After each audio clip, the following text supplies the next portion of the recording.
We know that imposter syndrome, that feeling that you're not qualified for a job, even though you are and you've had enormous success, holds people back in their careers or even when they're looking for a new position. Our guest says it's important to manage those thoughts early on as you apply for your next gig.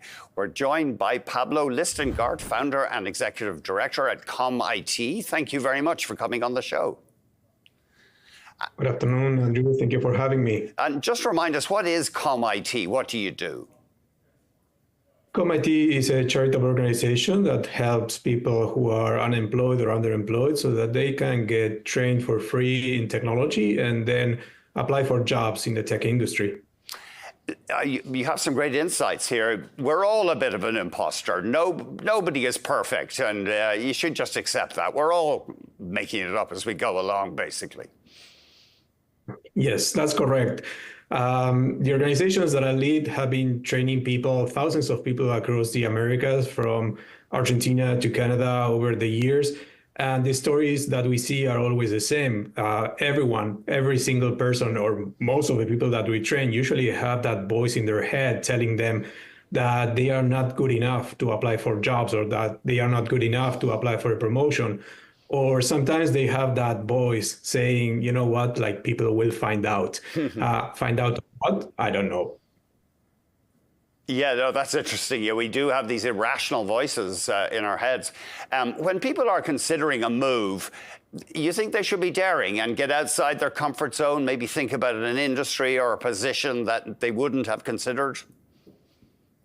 Well, for years I've been telling people that you only need one chance. You only need one person to give you that opportunity. But most of the people, when they decide not to apply, they don't understand that even if they think that there are 500 people applying for a job and that they have very low chances of getting that job, well, if you don't apply, then you get zero chances of getting that job, of getting that opportunity. Whereas if you apply, then you get 1 in 500. And if you apply multiple times to many jobs, then your chances increase. Right. And that's what we need to understand whenever we are fighting that imposter syndrome. Yeah, that's interesting, isn't it? So just go for it. I often enjoy when I look at a job posting. They seem to have such requirements, must have a degree in psychiatry and have been nominated for a Nobel Prize. And your message is, look, you're not going to have all the qualifications. 70% is good enough. Yeah, that's correct. For years, again, like, I've been talking to people, I've been doing presentations because a few years ago, I was reading some job postings, and I noticed that there was, for example, one that had 36 bullet points, right? Like, they were asking 36, right? I wrote an article about that. I was like missing the target with 30 bullets, because at the end of the day, it looks like many people who are looking for that potential employees, they want everything. As you mentioned, they want a Nobel Prize, they want you to have a master's degree, a PhD, and they don't even think about how that impacts the other people, the people who are reading this. And I was like, I have 20 years of experience in the labor market, and I wouldn't apply to this job. Like, if I read this job posting, I'm intimidated. So of course that it's not helping with the imposter syndrome of the people. That is making it worse, in fact. I do remember I talked to a major employer in a fairly low-wage industry. It was food services. But he told me years ago, I don't care about qualifications or experience. I just hire for attitude. Is this person a can-do, positive person?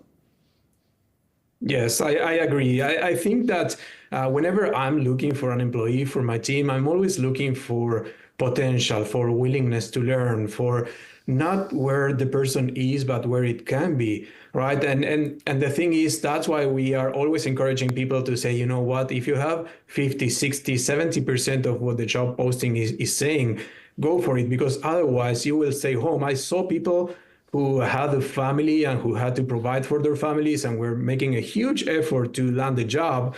And they told me that they sent maybe 10 resumes over a year. That means that they are super scared of applying for jobs because they think that the other person, the person who is interviewing them, will find out that they don't have everything that it's described. And that means that us as a society, as employers, we need to start looking beyond those 30 bullet points. We need to start looking for potential, for what the person can learn, for the attitude, for many things other than just listing 30 things that we need from the other person.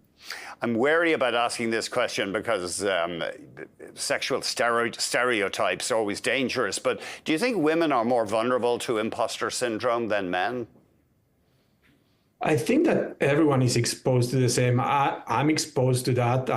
The article that I wrote is mentioned that I'm an imposter too. Like every time that I'm doing a presentation, every time that I'm talking to people, I have that voice telling me, you know what, like the next thing that you will say, people will find out. But I do believe that our society, because women are exposed to maternity leave, to being insecure about going back to the labor market after many years being out for whatever reason. Many people have that fear of the other side not understanding what they've been through, not understanding all the skills that they have, everything that they can achieve. So that's when the imposter syndrome kicks in, when people are scared about the reaction from the other side of not being understood. And so, yes, I do believe that women are really exposed to imposter syndrome, even though it's something that we see in almost every person. In every group. Yeah, that's interesting. Of course, the funny thing is, I remember reading quite a while ago that research indicates that interviews are an incredibly inefficient way of picking good candidates. Yes, I think that we are still doing things old school, right? And we have a lot of prejudice when doing interviews. There are a lot of bias that are involved into interviews because for some reason, we always look for someone who is the right fit. What is the right fit? Someone who looks like us, Yes. someone who is like us, someone who our company tells us that we are looking for. So interviews sometimes involve all those biases, and we need to get rid of that. It's tough. I do remember reading that if you have a long name that's unfamiliar to English speakers and hard to pronounce, it can be a drawback in your career because people are lazy. You know, they think, oh, that guy Smith, we'll go with him, not the other guy whose name I can't pronounce. But I guess we just have to get over that. English speakers are so arrogant. Yeah, and not only with long names. My name, I remember traveling across Canada when I arrived here several years ago. And I remember going to different places and people looking at me and saying, oh, like, you don't look like a Pablo. I didn't picture you that way. And I was like, what do you mean by that? We Right?